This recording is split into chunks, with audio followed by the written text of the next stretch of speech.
बड़ी खबर इस वक्त आ रही है। पूर्व बसपा विधायक और सपा नेता विनय शंकर तिवारी को गिरफ्तार किया गया है। विनय शंकर तिवारी का करीबी अजीत पांडे भी गिरफ्तार किया गया है। ईडी ने दोनों आरोपियों को गिरफ्तार किया है। बड़ी खबर हम बता रहे हैं इस वक्त। ईडी ने दोनों को गिरफ्तार कर लिया है। इस वक्त की बड़ी खबर, आज ईडी ने कई जगहों पर छापा मारा था। छापे के बाद विनय शंकर तिवारी गिरफ्तार किए गए हैं।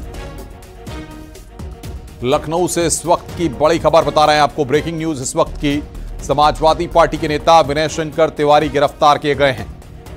और बातचीत करने के लिए ऋषभ मणि त्रिपाठी इस वक्त हमारे संवाददाता फोन लाइन पे हमारे साथ जुड़ रहे हैं। ऋषभ, क्या अपडेट है? देखिए, अनुपम, न्यूज 18 अपने दर्शकों के लिए खबर ब्रेक कर रहा है। पूर्व बसपा विधायक और वर्तमान समाजवादी पार्टी के नेता विनय शंकर तिवारी को ईडी ने गिरफ्तार कर लिया है। राजधानी लखनऊ के न्यू हैदराबाद इलाके में विनय शंकर तिवारी को उनके आवास से गिरफ्तार किया गया है। विनय शंकर तिवारी की एक कंपनी में डायरेक्टर अजीत पांडे को भी गिरफ्तार ईडी ने किया है। बताया जा रहा है अजीत पांडे की गिरफ्तारी महाराजगंज से हुई है। ये पूरा मामला मनी लॉन्ड्रिंग से जुड़ा हुआ है। विनय शंकर तिवारी और उनके परिजनों की एक कंपनी गंगोत्री इंटरप्राइजेस थी, जिसके नाम पर कई बैंकों के कंसोर्टियम से करीब 1130 करोड़ रुपए के बैंक लोन और क्रेडिट लिमिट ली गई थी। उसी में ये करीब 754 करोड़ रुपए का घपला और घोटाला किया गया था, जिसकी एफआईआर सीबीआई ने दर्ज की थी। सीबीआई की उसी एफआईआर के आधार पर ईडी ने विनय शंकर और उनके करीबियों के खिलाफ मनी लॉन्ड्रिंग का मामला दर्ज किया था। इस मामले में विनय शंकर तिवारी से पूछताछ हो चुकी है। विनय शंकर तिवारी और उनके परिवार से जुड़ी हुई कंपनियों की 72 करोड़ रुपए की संपत्तियां भी ईडी जब्त कर चुकी है। आज भी विनय शंकर तिवारी और उनके करीबियों के 8 ठिकानों पर देश के अलग अलग शहरों में छापेमारी हुई, जिसमें लखनऊ, गोरखपुर, महाराजगंज, मुंबई, नोएडा शामिल है। और इसी छापेमारी के दौरान ही विनय शंकर तिवारी की उनके आवास न्यू हैदराबाद लखनऊ से गिरफ्तारी कर ली गई है। विनय शंकर तिवारी एक समय के कद्दावर बाहुबली नेता हरिशंकर तिवारी के सुपुत्र हैं। हरिशंकर तिवारी कांग्रेस के बड़े नेता थे और उनको बाहुबली माना जाता है।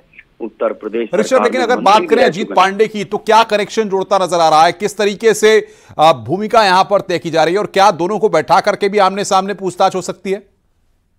देखिए, अभी ईडी ने ये बात तो कंफर्म नहीं की है कि आगे वो क्या करने वाले हैं, लेकिन अजीत पांडे को इन्हीं की कुछ कंपनियों में डायरेक्टर बताया जा रहा है, इनका रिश्तेदार बताया जा रहा है। विनय शंकर तिवारी की जो कंपनियां हैं, जो एक मदर कंसर्न है, वो गंगोत्री इंटरप्राइजेस के नाम पे है।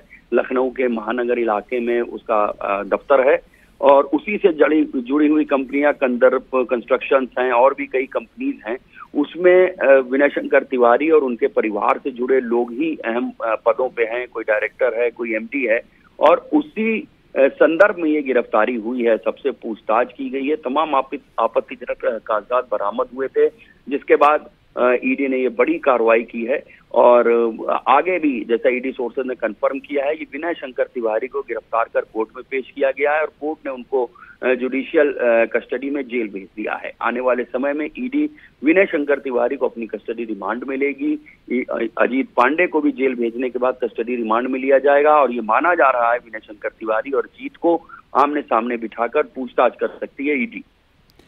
ऋषभ, जिस तरीके से आप बता रहे हैं, ऐसे में कई जगहों पर आज छापेमारी हुई थी, तो वैसे में वहां से क्या निकलकर अब तक सामने आ पा रहा है? देखिए, जो जैसा मैंने पहले बताया कि लखनऊ, गोरखपुर, महाराजगंज, नोएडा, नई दिल्ली, मुंबई, यहाँ पर 8 ठिकानों पर इस विनय शंकर तिवारी की कंपनी से जुड़े हुए जो कुछ स्थान थे, वहां पर छापेमारी की गई है।